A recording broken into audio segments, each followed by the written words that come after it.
Hi అండి. Welcome back to my channel Shruti thoughts and ideas. ఎలా ఉన్నారు? అందరూ బాగున్నారా? ఎలా ఉన్నారని కామెంట్ సెక్షన్లో చెప్పేయండి. ఇది వచ్చేసి March 2 సాటర్డే వ్లాగ్ అనమాట.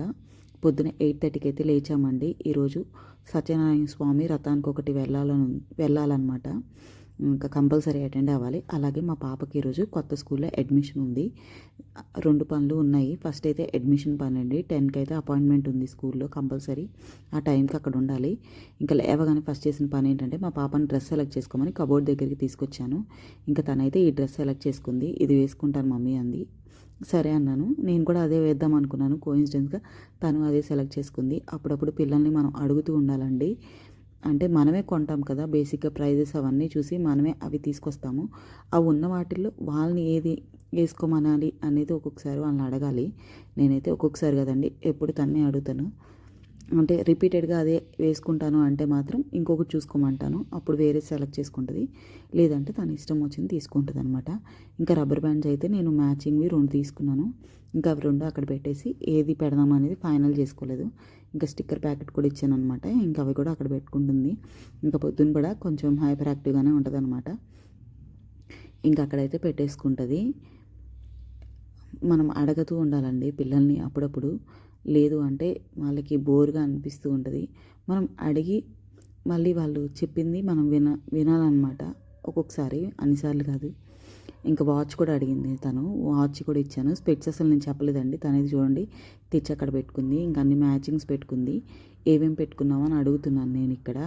అవన్నీ పెట్టుకున్నాను లైన్గా అని చెప్తుంది అనమాట. ఇంకా వాళ్ళ నాన్నకు కూడా చూపించింది అనమాట. రాగానే ఆయన బ్రష్ చేసుకుంటున్నారు. ఇక రాగానే ఆయనకు కూడా చూపించింది ఇక్కడ అన్నీ పెట్టుకున్నాను అని. ఇంకా తన డ్రెస్ సెలెక్షన్ అయిపోగానే ఇక్కడ నేను వచ్చేసి బెడ్షీట్స్ అన్నీ నీట్గా పెట్టేశాను. ఈరోజు వంట పని లేదు కాబట్టి ఓన్లీ టిఫిన్ సెక్షన్ని. నైట్ రైస్ ఉందనమాట. హస్బెండ్ తినలేదు నైట్. ఇంకా రైస్ మిగిలిపోతే కొంచెం చింతపండు పులిహోర చేసేసాను. ఇది మా హస్బెండ్ ఫేవరెట్ అనమాట. ఇంకా పులిహోర ఉంటే ఆయన ఏం మాట్లాడరు. ఇంకా అందుకని అది చేశాను. కాఫీ తాగి వెళ్దాం కదా అని పాలు కూడా పెట్టేశాను అనమాట ఒక పక్కన. ఇంకా మా పాపకు వచ్చేసి ఎగ్ దోశ. తను ఎగ్ దోశ అడిగింది. సాటర్డే అయితే మేము నాన్ వెజ్ తినమండి. ఎగ్ కానీ నాన్ వెజ్ కానీ ఏం తినము. ఇంకా పాపకి నేను అలాంటి రూల్స్ ఏం పెట్టుకోలేదండి. తనకి ఎక్కువ ఏజ్ వచ్చి తనంతటా తను తెలుసుకున్నాక అప్పుడు ఫాలో అవుతుంది. అందుకని తను తినేదే ఇడ్లీ దోశ అండి. వాటిలో ఒక్కొక్క రోజు ఎగ్ అడుగుతుంది. ఇంకా అది సాటర్డే సండే ఇట్లాంటివి నేను ఇప్పుడే పెట్టలేదనమాట. తనంతటా తనకి ఏజ్ వచ్చాక అప్పుడు కంపల్సరీ ఫాలో చేస్తాను. ఇంక ఈలోపు మైడ్ వచ్చిందండి. చక్కగా గిన్నెలన్నీ క్లీన్ చేసేసి ఇల్లంతా క్లీన్ చేసి అయితే వెళ్ళిపోయింది. ఎంత హడావిడి లేకుండా రెడీ అవుదామన్నా ఇంక లాస్ట్ మినిట్లో హడావిడి అయితే అవుతుంది కదండి. ఇంక ఇక్కడైతే కాఫీ పెట్టేశాను. అనుకుంటారేమో సత్యనారాయణ స్వామి రథానికి శారీ కట్టుకోవచ్చు కదా అని. ముందే చెప్పాను కదండి, స్కూల్లో అడ్మిషన్ ఉంది. ఇంకా శారీ కట్టుకొని 10కి అడ్మిషన్ ఉంది. నేను లేచింది 8:30కి. ఇంకా ఎక్కడవుతుంది చెప్పండి. ఇదైతే నేను అమెజాన్లో ఆర్డర్ పెట్టుకున్నాను. ఇట్లా రథంకి వెళ్ళాలి అని చెప్పేసి. కొత్త డ్రెస్, దీని రివ్యూ కూడా చూడండి. మధ్యలో ఎంత పని ఉంటుంది అనమాట. స్టార్టింగ్లో మీరు షార్ట్ చూస్తే తెలిసి ఉంటుంది. షార్ట్ కట్ చేసి డ్రెస్ వేసుకొని లాస్ట్లో బయటికి వెళ్ళి తాళం కూడా వేసి మీకు రివ్యూ ఇచ్చేసి కార్ ఎక్కాను అనమాట. అట్లా ఉంటుంది వ్లాగింగ్ అనేది. చాలా సింపుల్గా ఏమి ఉండదండి. అది చేసే వాళ్ళకే తెలుస్తుంది అనమాట. ఇంక ఇక్కడ నేను జడేసుకుంటే తను డ్యాన్స్ వేసుకుంటా అని ఆ కెమెరా కూడా తీసుకెళ్ళిపోయింది. It's okay. ఇంక ఇక్కడ ఏం చెప్తున్నానంటే రెడీ అయిపోయాను. ఇంకా టైం అయిపోతుందండి. టైం 10 అయిపోయింది. ఇంకా అప్పటికే మా పాప హస్బెండ్ వెళ్ళి కార్లో వెయిట్ చేస్తున్నారనమాట. ఇంకొంచెం లేట్ అయితే మా హస్బెండ్ వచ్చేస్తారు. ఇక్కడే 10 అయింది. 10కి అపాయింట్మెంట్ స్కూల్లో. ఇంకా స్కూల్కి అయితే వెళ్ళామండి. ఎగ్జామ్ పెట్టారు, మర్చిపోయాను ఇక్కడ చెప్పాలి. కంపల్సరీ స్కూల్లో ఎగ్జామ్ పెట్టారు. తన నర్సరీకి ఎగ్జామ్ రాయాలంట. నాకైతే నవ్వు వచ్చింది. కాకపోతే తనకు తెలిసినవే అన్నీ అక్కడ. ఇంకా నేను కూడా ఉండొచ్చు, హెల్ప్ చేయొచ్చు అని చెప్పారు. ఇంకా అలా హెల్ప్ చేసిన తర్వాత తనకైతే అడ్మిషన్ అయితే దొరికింది స్కూల్లో. నాకైతే నవ్వు వచ్చింది. నర్సరీకి ఏం ఎగ్జామ్ రా బాబు అనిపించింది. అక్కడ పని అయ్యేసరికి 12 అయిపోయిందండి. స్కూల్లో అడ్మిషన్ అవన్నీ కంప్లీట్ చేసి మేము ఫీజు కట్టేసి అవన్నీ చేసేసరికి 12 అక్కడే అయిపోయింది. ఇంకా వెంటనే అయితే సత్యనారాయణ స్వామి రథం ఆంటీ వాళ్ళ ఇంటికి అయితే వచ్చేసాము. ఇక్కడ బాల్కనీలో వాళ్ళకి ఉయ్యాలుంది. మా పాప ఇంకా అక్కడే ఉందన్నమాట. ఇంక సరే నేను కూడా అక్కడే కూర్చుందాం కదా అని అక్కడే కూర్చున్నాము. వెళ్ళినాక పైనాపిల్ జ్యూస్ అయితే ఇచ్చారండి. సమ్మర్ స్టార్ట్ అయిపోయింది కదా, జ్యూస్ తాగంగానే అదొక రిలాక్స్డ్ ఫీలింగ్ అనిపించింది. ఇంక ఇక్కడ రథం దగ్గర నేను ఏం షూట్ చేయలేదండి. ఈ వ్లాగింగ్ అనేది నాకు ఇంట్రెస్ట్ అంతే. మా రిలేటివ్స్కి ఇంట్రెస్ట్ ఉందో లేదో నాకు తెలీదు. సో నేను ఏమంటారు చేయలేనమాట, చూపించలేను వాళ్ళందరినీ. అడిగి తీసుకోవచ్చు కదా అంటారు. నేను అడగనండి. ఇది నా లైఫ్ స్టైల్ చూపించడానికి అంతే. ర్యాండమ్గా కొన్ని ఏమైనా తీసుకోవచ్చు అంతేగాని నాకు షై ఫీలింగ్ అండి. ఫస్ట్ నేను అడగలేను, చేయలేను. నాకు చాలా ఇంట్రోవర్ట్‌ని. అందుకని నేను ఒకళ్ళని ఇబ్బంది పెట్టే పని ఏది చేయను. ఇంకా ఇక్కడైతే ఇంటికొచ్చేసాను. ఇంకా అక్కడ వ్లాగింగ్ ఏం చేయలేదు. ఫుడ్ అయితే చాలా బాగుందండి. పాయసం, పులిహోర, పూర్ణాలు, గారెలు అన్నీ పెట్టారు. ఫుడ్ అయితే చాలా బాగుంది. ఇంక ఇంటికైతే వచ్చేసాము. ఇంక ఇక్కడ ఏమి ఇస్తారు అని చూస్తాం కదా గిఫ్ట్స్. ఇంకా అవైతే ఫస్ట్ ఓపెన్ చేస్తున్నాను. మీకు ఇవి చూపిద్దామని చెప్పి తీస్తున్నాను. 5 టైప్స్ స్వీట్స్ అయితే ఇచ్చారండి. సలివిడి కంపల్సరీ ఉంటుంది కదా. స్వీట్స్ కూడా చాలా బాగున్నాయి. ఇంకా నెక్స్ట్ చేసే పని ఏంటంటే ఇక్కడ నేను పెట్టుకెళ్ళినవన్నీ తీసి మంచం మీద పెట్టేయాలి. ఇది నా గుడ్ హ్యాబిట్ బ్యాడ్ హ్యాబిట్ తెలియదండి. ఫస్ట్ నుంచి ఉన్న హ్యాబిట్ అయితే ఇంకా డ్రెస్ అయితే చేంజ్ చేసుకొని ఈ ప్లేట్స్ లోపల పెడదామంటే ఎక్కడో చూసినట్టు ఉన్నాయి అనుకున్నాను. అందుకని వెనక్కి తిప్పి చూస్తే ఐకియా ప్లేట్స్ అండి. 4 ప్లేట్స్ అయితే ఇచ్చారు అందరికీ. చాలానే తీసుకొచ్చారు. ఇంక ఈవినింగ్ కొంచెంసేపు నిద్రపోయి లేచిన తర్వాత టీ అయితే పెట్టేసుకున్నాను అనమాట. మా హస్బెండ్కి పని ఉందని బయటకు వెళ్ళారు, లేరు. ఇంకా మా పాపకి కేక్ చేద్దామని చెప్పాను. పొద్దునే చెప్పానులేండి. ఇంకా తను లేచి రాగానే ఫస్ట్ అయితే ఆ కేక్ సెట్ తెచ్చి అక్కడ పెట్టేసింది. ఇడ్లీ తిన్నాక చేద్దామమ్మా అని చెప్పాను. ఆఫ్టర్నూన్ తను ఏం తినలేదండి, ఐస్ క్రీమ్ ఒకటి తినింది. అలాగే నిద్రపోయింది వచ్చినాక. ఇంకా అందుకని ఇడ్లీ అయితే వేసాను తనకి. ఫస్ట్ ఇడ్లీ తిన్నాక టీ తాగినాక చేద్దామన్నాను. సరే అనింది. ఇంకా పొద్దునే పాపం బటర్ అయితే తీసుకెళ్ళి బయట పెట్టుకుందండి. ఇంకా అది అక్కడ తెచ్చి అక్కడ పెట్టుకుంది. ఇక్కడ తనే చేసిందండి. వాళ్ళ నాన్న కోసం తనే కేక్ ప్రిపేర్ చేసింది. మొత్తం A to Z నేను జస్ట్ పక్క నుండి సపోర్ట్ చేశాను. ఇంకా మేబీ ఒక 1 year అయితే నా హెల్ప్ కూడా తనకు అవసరం లేదేమో అనిపించే అంత బాగా చేసింది. ఆ గిన్నె తిప్పి పేపర్ కట్ చేయాలని నేను చెప్పలేదండి. అంటే నేను ప్లెయిన్ కేక్స్ వరకు ఇప్పటికి చాలాసార్లు చేశాను. రీసెంట్గా నేర్చుకున్నాను. చాలాసార్లు ఇప్పటికీ మా పాపకి చేసి పెట్టాను అనమాట. తను అప్పుడంతా అబ్జర్వ్ చేస్తూ ఉంది. అలా పిల్లలు అబ్జర్వ్ చేస్తారండి మనం చేసే పనుల్ని. అందుకని వాళ్ళు ఉన్నప్పుడన్నా మనం కొంచెం నీట్గా చేయడానికి, పేషెన్స్గా చేయడానికి ట్రై చేయాలి. అంటే మనం చేసేది వాళ్ళు గమనిస్తూ ఉంటారనమాట. నా దగ్గర లవ్ షేప్తో ఒక బౌల్ ఉంటుంది. అందులో కేక్ చేస్తాను నేను మోస్ట్లీ. దానికి తగ్గట్టు ఇలా కట్ చేసుకుంటాం అనమాట. ఈ పేపర్స్ కూడా తను A4 షీట్స్ ఎక్కడ ఉంటాయో తను అక్కడి నుంచి తీసుకొచ్చిందనమాట. సో తనకి పిన్ టు పిన్ మా ఇంట్లో ఏవి ఎక్కడ ఉంటాయని తెలుసు. తనకి కంపల్సరీ తెలుస్తాయి.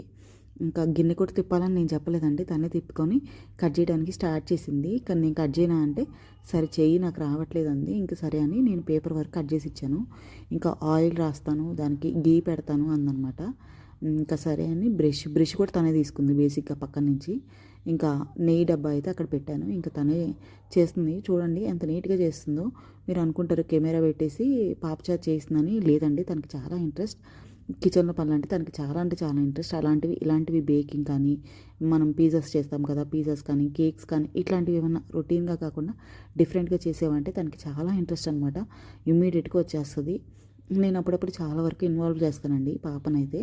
ఇంక ఇక్కడైతే నేను మైదా యూస్ చేయనండి కేక్ చేయడానికి. గోధుమ పిండే, అది పొంగినా పొంగకపోయినా గోధుమ పిండే యూస్ చేస్తాను. ప్లెయిన్ కేక్ వరకు చాలా టైమ్స్ ట్రై చేసి పర్ఫెక్ట్గా అయితే వచ్చింది. ప్రతిసారి గోధుమ పిండి అండి నేను ట్రై చేయడమే. గోధుమ పిండితో ట్రై చేశాను. So perfect. కాకపోతే బెల్లం పౌడర్ యూస్ చేస్తానండి ఎప్పుడు. పోయినసారి ఎప్పుడు మా హస్బెండ్ అన్నారు బెల్లం పౌడర్ అంత స్వీట్గా అనిపించట్లేదు, ఒక్కసారైనా షుగర్తో చేసి పెట్టు అని. ఇంకా సరే తన బర్త్డే కోసం చేస్తున్న కేక్ కదా ఇది. సండే మా హస్బెండ్ బర్త్డే అండి, March 3. దానికోసం ఈ కేక్ ప్రిపేర్ చేస్తున్నాము. ఇంకా అందుకని చెప్పి తన ఇంట్రెస్ట్ కొద్దీ షుగర్ అయితే వేసాను ఈ ఒక్కసారికి. టేస్ట్ చూసి డిఫరెన్స్ ఉంది అంటే ఈసారి బ్రౌన్ షుగర్ అన్ని యూస్ చేస్తాను. వైట్ షుగర్ అండి ప్రస్తుతానికి ఇంట్లో ఉందని యూస్ చేశాను అనమాట. చూడండి స్పూన్స్ కూడా ఈక్వల్ లేదంట. నేను ఈక్వల్గా పెట్టి ఇవ్వాలంట తనకి. పైకి కిందకి ఉంటే తను ఒప్పుకోవట్లేదు అనమాట. మమ్మీ ఈక్వల్గా చేయి స్పూన్ని అంటుంది. ఇంకా అలాంటివన్నీ నేను ఫస్ట్ బేకింగ్ నేర్చుకునేటప్పుడు మనకి కరెక్ట్గా ఈక్వల్ చేస్తాం కదండి, అట్లా చేసేదాన్ని. నాకు అది గుర్తొచ్చిందనమాట. సడన్గా అది స్ట్రైక్ అయింది. ఫస్ట్లో నేను అట్లా చేసేదాన్ని కదా అని చెప్పి తను గుర్తుపెట్టుకొని చూసి మళ్ళీ ఇప్పుడు అట్లా చేస్తుంది. సో అంత అబ్జర్వ్ చేస్తారండి పిల్లలు. నా పాప అనే కాదు, ఈ ఏజ్లో ఉన్న పిల్లలు మోస్ట్లీ అట్లాగే అబ్జర్వ్ చేస్తూ ఉంటారు. అందుకని మనం కిచెన్లో కానీ, గార్డెనింగ్ కానీ, ఇట్లా ఏమన్నా డిఫరెంట్గా చేసేటప్పుడు మనం వాళ్ళని పిలవడం మంచిదండి. లేదంటే ఇంకా వాళ్ళు ఏం చేయరు, అట్లా చూస్తూ ఉంటారు. మనకి వాళ్ళ స్కిల్స్ కూడా తెలుస్తాయి అన్నమాట. దేనిలో ఇంట్రెస్ట్ ఉంది వాళ్ళకి అనేది మనకి ఈజీగా తెలుస్తుంది. నేనైతే పిలుస్తానండి. అంటే మనకి హెల్త్ బాలేనప్పుడు మనం ఏం చేయలేము. అప్పుడు ఇలాంటి పనులు పెట్టుకోకూడదండి. హెల్త్ బాలేనప్పుడు, మూడ్ బాలేనప్పుడు అలాంటివి చేయకూడదు. మనకి పని తక్కువగుంది. మనం ఈరోజు పర్ఫెక్ట్‌గా మైండ్, ఫిజికల్‌గా, మెంటల్‌గా మనం అంతా పర్ఫెక్ట్ అనుకున్నప్పుడు వాళ్ళని అప్పుడప్పుడన్నా ఇన్వాల్వ్ చేస్తూ ఉండాలి. ఈ కేక్ అయితే తను 1 వీక్ నుంచి అడుగుతుందండి. డ్యాడీకి బర్త్‌డే కేక్ మనమే చేద్దాం కదా మమ్మీ అని. ఇంకా అందుకని ఈరోజు కుకింగ్ కూడా లేదు. ప్రశాంతంగా ఉంది. నిద్రపోయి లేచాము. సో, కూల్ డే అనమాట. ఇంకా హ్యాపీగా అయితే కేక్ చేసేసుకుంటున్నాము. ఇలా చేసేటప్పుడు కొంచెం ఆగమైతే అవుతుందండి పిల్లలు. మనమైతే కింద ఒక నాప్కిన్ వేసేసుకొని నీట్‌గా చేసేసుకుంటాము. 10 మినిట్స్‌లో మనం చేసుకుంటే అయిపోతుంది. పిల్లలు చేస్తే ఒక హాఫ్ అన్ అవర్, 1 అవర్ ఎక్కువన్నా పడుతుంది పని. ఇంకా తర్వాత క్లీనింగ్‌కి వచ్చేస్తే ఒక 10 మినిట్స్, 20 మినిట్స్ అన్నా ఎక్కువ అవుతుంది. సో, ఓవరాల్‌గా చూసుకుంటే మనకు ఒక గంట పెరుగుతుంది పని చేసుకునేటప్పుడు. అందుకే పేషెన్స్ ఉన్నప్పుడు, మన మూడ్ అంతా మంచిగా ఉన్నప్పుడు చేపియాలని అందుకే చెప్తున్నానండి. ప్రతిసారి అంటే ఎవరికైనా కష్టమవుతుంది. అందుకని చెప్తున్నాను. ఇంకా మూడ్ బాగున్నప్పుడు, మంచిగా ఉన్నప్పుడు ఒక్కొక్కసారన్నా పిలిచి చేపియాలి. చూడండి తను చేస్తుంటే నాకు నవ్వొస్తుంది. అలాగే నాకు ఏమంటారు హ్యాపీగా అనిపిస్తుంది. అన్నీ మిక్స్డ్ ఎమోషన్స్ అనమాట. ఈరోజు ఈ కేక్ వాళ్ళ నాన్న తిని ఎలా ఉందో చెప్తారో నాకు తెలియదు కానీ ఈ వీడియో చూస్తే మాత్రం ఆయన అనుకుంటారు నా కూతురు ఇంత కష్టపడిందా నా కోసం కేక్ చేయడానికి అని. ఇంకా తను ఏ టు జెడ్ అయితే చేసిందండి. ఇంకా నేను జస్ట్ పెట్టేస్తున్నాను బేకింగ్కి అంతే. నాకు తెలుసు ఈ కేక్ స్టార్ట్ చేసినప్పుడే లేట్ అవుతుందని, అందుకని లాస్ట్ 10 మినిట్స్ ఉన్నప్పుడు స్టవ్ అయితే ఆన్ చేసుకున్నాను అనమాట. ఇంకా కేక్ అయితే రెడీ అయిపోయింది. బేకింగ్కి పెట్టేశాను. పెట్టిన దగ్గర నుంచి కూడా అడుగుతూనే ఉందండి, కేక్ అయిందా మమ్మీ, రెడీ అయిందా అని. అవుతుంది అని చెప్తూ ఉన్నాను. ఇంకా చూడండి ఈ కొంచెం ఆగమే అయింది. బై గాడ్స్ గ్రేస్ కొంచెమే ఉందన్నమాట. ఇంకా క్లీన్ చేసేసుకొని తను హడావుడి చేస్తుంది కదా అని తీసైతే చూస్తున్నాను.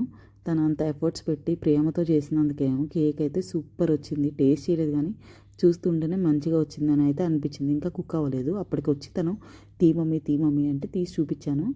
ఇంకెక్కడ రెడీ అయిపోయింది. చూడండి ఎంత ఫ్లాట్గా మంచిగా వచ్చిందో. చూడండి కుకింగ్ కూడా అయిపోయింది, మంచిగా అయిపోయింది. కేక్ అయితే మంచిగా రెడీ అయిపోయింది. కృతిక వాళ్ళ నాన్న కోసం ప్రేమతో చేసిన కేక్ అనమాట. ఫస్ట్ కేక్ తన లైఫ్లో. అందుకే బిట్ టు బిట్ మిస్ అవ్వకూడదని మొత్తం కెమెరా పెట్టి తీసుకున్నాను అనమాట నేను. తన ఫ్యూచర్లో చూసుకున్న వాళ్ళ నాన్న చూసినా హ్యాపీగా ఫీల్ అవ్వాలన్నట్టు.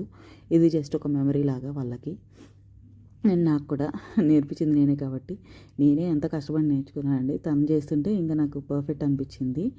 అందుకే పిల్లల్ని కొంచెం గార్డెనింగ్కి, గేమ్స్కి, ఇట్లాంటివి స్పోర్ట్స్కి కొంచెం ఎంకరేజ్ చేస్తూ ఉండాలండి. డ్యాన్స్ కూడా నేను ఏం నేర్పినండి. సాంగ్ ప్లే అవుతుంటే తనే డ్యాన్స్ చేస్తుంది. చూసి నేర్చేసుకుంటుంది. విన్నది గుర్తుపెట్టుకుంటుంది. ఏదైనా గ్రాస్పింగ్ పవర్ ఉండాలి పిల్లలకి. కొంతమంది పిల్లలు సైలెంట్గా ఉంటారండి. చాలామంది సైలెంట్గానే ఉంటారు. కొంతమంది హైపర్ యాక్టివ్ ఉంటారు. నాకెందుకో సైలెంట్గా ఉన్న వాళ్ళకంటే హైపర్ యాక్టివ్ ఉన్న పిల్లలు కొంచెం తొందరగా వాళ్ళు ఎక్కువ నేర్చుకుంటారేమో అనిపిస్తుంది. రైట్ ఆర్ రాంగ్ నాకు తెలీదు. నేను అలా అని మళ్ళీ తప్పుగా అనుకోకండి. నేను చెప్పింది మీకు అర్థమైందని అనుకుంటున్నాను. అంటే సైలెంట్గా ఉన్న పిల్లలు గ్రాస్ప్ చేసిరా అని అనుకోకండి. అట్లా కాదు నా ఉద్దేశం. అది కాదు, మళ్ళీ అది ఇంకో వేళ వెళ్ళిపోతుందేమో. ఇంక ఇక్కడైతే విప్పింగ్ క్రీమ్ తీసుకురమ్మని మా హస్బెండ్కి చెప్పాను సూపర్ మార్కెట్లో. అదైతే లేదంట. ఇంకా ఆయనైతే విప్పింగ్ పౌడర్ తీసుకొచ్చారు. అసలు నాకు ఈ విప్పింగ్ క్రీమ్లో లైఫ్లో ఫస్ట్ టైం అండి కేక్ మీద పెట్టడం కానీ, ఆ విప్పింగ్ క్రీమ్ చేయడం కానీ. ఇంకా సరైనది ఏదో ఒకటి దొరికింది కదా, అసలు అటర్ ఫ్లాప్ అవ్వకుండా అని చెప్పేసి ఈ ప్లెయిన్ కేక్ వరకు తిని తనకి బోర్ వచ్చేసింది, మా పాపకి నాకు కూడా చేసి బోర్ వచ్చేసింది. ఇంకా విప్పింగ్ క్రీమ్ ఎందుకు స్పెసిఫిక్ కంపల్సరీ కావాలి అని, ఎందుకంటే April 16 మా పాప బర్త్డే ఉందండి. ఆ రోజు నేను స్టెప్ కేక్ చేయాలి అనుకుంటున్నాను. ఈలోపు ఈ ప్రాక్టీసింగ్ అనమాట. మరి ఊరికే చేయలేం కదండి. ప్రాక్టీస్ అంటే ఏదో ఒక అకేషన్ అయితే ఉండాలి కదా. March 3 మా హస్బెండ్ అది. దీనికోసం ఫస్ట్ టైం ట్రై చేస్తున్నాను. నెక్స్ట్ అటెంప్ట్ వచ్చేసి April 8 మా మ్యారేజ్ డే. ఆ రోజు ఇంకొక అటెంప్ట్ చేస్తాను. అప్పుడు ఇంకా బెటర్గా వస్తుంది అనుకుంటున్నాను. ఇంకా థర్డ్ టైం April 16 మా పాప బర్త్డేకి చేయాలి స్టెప్ కేక్. అది కూడా డాల్ థీమ్తో చేయాలనుకుంటున్నాను. సో అందుకని ఈ ప్రయత్నాలు అనమాట. ఇంక ఈలోపు ఒకసారి మామూలుగా అయితే ట్రై చేస్తానులేండి. ఏం అకేషన్ లేకపోయినా. ఒకవేళ పర్ఫెక్ట్గా రాకపోతే ఇంకొకసారి ట్రై చేస్తాను. ఇంకా అది తనకి ప్రతి బర్త్డేకి నేనే చేయాలి అని అయితే అనుకుంటున్నాను. ఇక్కడి నుంచి చాక్లెట్స్ కానీ, కేక్స్ కానీ ఇలాంటివి. అందుకని ఈ ప్రయత్నాలు అనమాట నావి. నేర్చుకుంటున్నాను. ఎలా వచ్చిందో కామెంట్ సెక్షన్లో చెప్పండి. మా ఎఫర్ట్స్కి ఎన్ని పాయింట్స్ ఇస్తారు, ఎన్ని మార్క్స్ ఇస్తారు, అలాగే నా కేక్ అంటే నేను ఫైనల్గా చేసిన అవుట్పుట్కి ఎన్ని పాయింట్స్ ఇస్తారు. ఫస్ట్ టైం అండి, అది కూడా చెప్తున్నాను. ఎన్ని పాయింట్స్ ఇస్తారు అని కామెంట్స్లో చెప్పండి. 10కి అనుకుందాము. 10కి మా ఎఫర్ట్స్కి ఎన్ని ఇస్తారు, అలాగే నేను చేసిన కేక్ అవుట్పుట్కి ఎన్ని పాయింట్స్ ఇస్తారని కామెంట్స్లో చెప్పండి. చూసి నవ్వుకోకండి. ఫస్ట్ టైం అండి, చిన్నపిల్లల కేక్ లాగే వచ్చింది కదా, బేసిక్గా చేసింది మా పాపే కదా, తన లవ్ అండ్ అన్నీ పెట్టి చేసింది కాబట్టి సూపర్ అయితే టేస్ట్ వచ్చిందని అనుకుంటున్నాను.